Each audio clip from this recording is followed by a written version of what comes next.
जय श्री कृष्णा। राधे राधे। फाल्गुन माह शुक्ल पक्ष आमला एकादशी व्रत कथा। मानदाता जी बोले, हे वशिष्ठ जी, यदि आप मुझ पर प्रसन्न हैं तो आमला व्रत की कथा कहो जिससे मेरा कल्याण हो। वशिष्ठ जी बोले, हे राजन, सब व्रतों से उत्तम और अंत में मोक्ष देने वाला आमला की एकादशी का वर्णन करता हूँ। यह फाल्गुन माह के शुक्ल पक्ष में होती है। इस व्रत का पुण्य 1000 गोदान के फल के बराबर है। मैं आपसे एक पौराणिक कथा कहता हूँ। एक वैदिक नामक नगर में ब्राह्मण, वैश्य, क्षत्रिय, शूद्र चारों वर्ण आनंदपूर्वक रहते थे। उस नगर में चैत्रथ नामक चंद्रवंशी राजा था। वह बहुत विद्वान तथा धार्मिक था। वहाँ के निवासी वृद्ध से बालक तक प्रत्येक एकादशी का व्रत करते थे। एक समय फाल्गुन माह के शुक्ल पक्ष में आमला नामक एकादशी आई। उस दिन राजा से प्रजा तक और वृद्ध से बालक तक सबने हर्ष सहित उस एकादशी का व्रत किया। राजा अपनी प्रजा के साथ मंदिर में जाकर पूर्ण कुंभ स्थापित करके तथा धूप दीप नैवेद्य पंचरत्न छत्र आदि से धात्री आंवले का पूजन करने लगे। वे सब धात्री की इस प्रकार स्तुति करने लगे, हे धात्री, तुम ब्रह्मा स्वरूप हो, तुम ब्रह्मा जी द्वारा उत्पन्न हो और सारे पापों को नष्ट करने वाली हो, तुमको नमस्कार है। अब तुम अर्घ्य स्वीकार करो। तुम श्री रामचंद्र जी द्वारा सम्मानित हो। मैं आपकी प्रार्थना करता हूँ, मेरे समस्त पापों को हरण करो।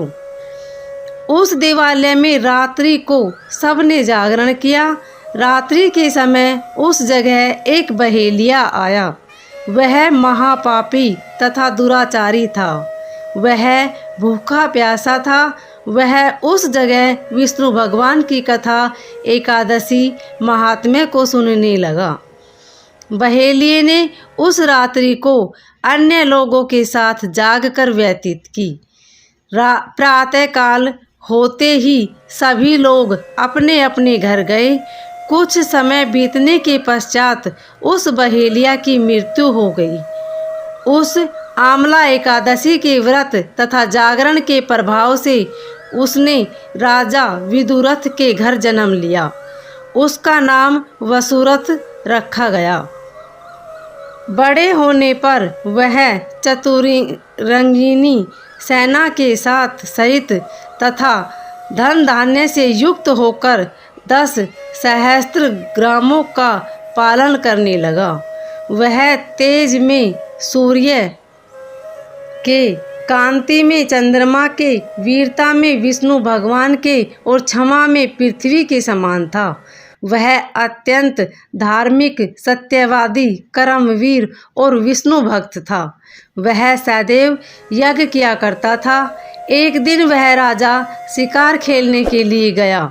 देवयोग से वह राजा रास्ता भूल गया। तब वह उसी वन में एक वृक्ष के नीचे सो गया। उसी समय पहाड़ी मलेच्छ वहां आए और राजा को अकेला देखकर उस पर मारो मारो का शब्द करके टूट पड़े। वे मलेच्छ कहने लगे कि इस दुष्ट राजा ने हमारे संबंधियों को मारा है तथा देश से निकाल दिया है, अतः इसे अब अवश्य मारना चाहिए। ऐसा कहकर वे मलेच्छ राजा पर अस्त्र शस्त्र का प्रहार करने लगे। उनके अस्त्र शस्त्र राजा के शरीर पर गिरते ही नष्ट हो जाते और उसको पुष्पों के समान प्रतीत होते। उन मलेच्छों के अस्त्र शस्त्र उन पर उल्टा प्रहार करने लगे, जिससे वे मूर्छित हो गए। उस समय राजा के शरीर से एक दिव्य स्त्री प्रकट हुई जो अत्यंत सुंदर तथा सुंदर वस्त्रों एवं आभूषणों से अलंकृत थी।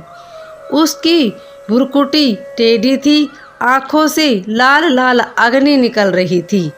वह मलेच्छों को मारने दौड़ी और समस्त मलेच्छों को काल के गाल में पहुंचा दिया। अब राजा जब जागा तब उन मलेच्छों को मरा हुआ देखकर सोचने लगा कि इन शत्रुओं को किसने मारा है। जब राजा ऐसा विचार कर रहा था तब ही आकाशवाणी हुई और कहने लगी, हे राजन, इस संसार में तुम्हारी विष्णु भगवान के अतिरिक्त कौन रक्षा कर सकता है। इस आकाशवाणी को सुनकर राजा अपने नगर को वापस आ गया और सुखपूर्वक राज करने लगा।